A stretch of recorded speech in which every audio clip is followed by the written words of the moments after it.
அனைவருக்கும் வணக்கம். இன்று தெய்வீக சக்தி நிறைந்த வேப்பிலை பற்றி தெரிந்து கொள்வோம். கருமாரிக்கும் இதர மாரியம்மன் அம்பிகைகளுக்கும் மிகவும் இஷ்டமான மரம் வேப்ப மரம்தான். அரச மரத்தையும் வேப்ப மரத்தையும் தெய்வீக மரங்கள் என்று சொல்வார்கள்.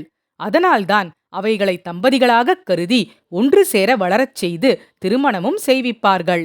மரங்களில் வேப்ப மரத்தை சக்தியாகவும் அரச மரத்தை சிவமாகவும் கருதுவதுண்டு. மாரியம்மனுக்கு வாசனை பூக்களை விட வேப்பிலையே மிகவும் பிடித்தமானது. நோய்களுக்கு மந்திரிக்க வேப்பிலை உபயோகப்படுத்தப்படுகிறது. இம்மரத்தால் தெய்வ திருவுருவங்கள் கூட செய்கிறார்கள். வேப்ப மரத்தை சக்தி அம்சமாக கூறுவானேன்? சூரியனால் கொடுக்கப்படுகிற சக்தியை வெகு மகிழ்ச்சியுடன் பெற்றுக்கொள்வது வேம்பு ஒன்றே என்று கருதப்படுகிறது.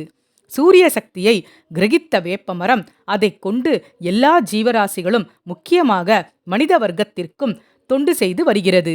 சூரியனுடைய முக்கியமான அம்சங்களால் ஏற்பட்டது. உணர்ச்சிக்கு உஷ்ணம் போல் ருசிக்கு கசப்பாகும். இக்குணங்களை அடைந்துள்ள வேம்பில் உஷ்ணத்தை சாந்தி செய்யும்படியான குணமும் அடங்கியுள்ளது. அதனாலேயே அதை சக்தி என்றும் பெண் ரூபம் என்றும் சொல்கின்றனர். வேம்புக்கு பராசக்தி என்ற பெயரும் உண்டு.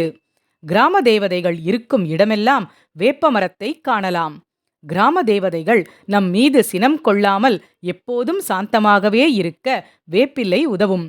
வேப்பம் பூவை உட்கொள்வதால் குடல் சுத்தமாகும், அஜீரணம் நீங்கும். வேம்பில் 1000 மருந்து உள்ளது என்பது முற்றிலும் உண்மை. அதனால்தான் ஆடி மாதம் அம்மன் திருத்தலங்களில் அதிக அளவில் வேப்பிலை பயன்படுத்தப்படுகிறது. நன்றி.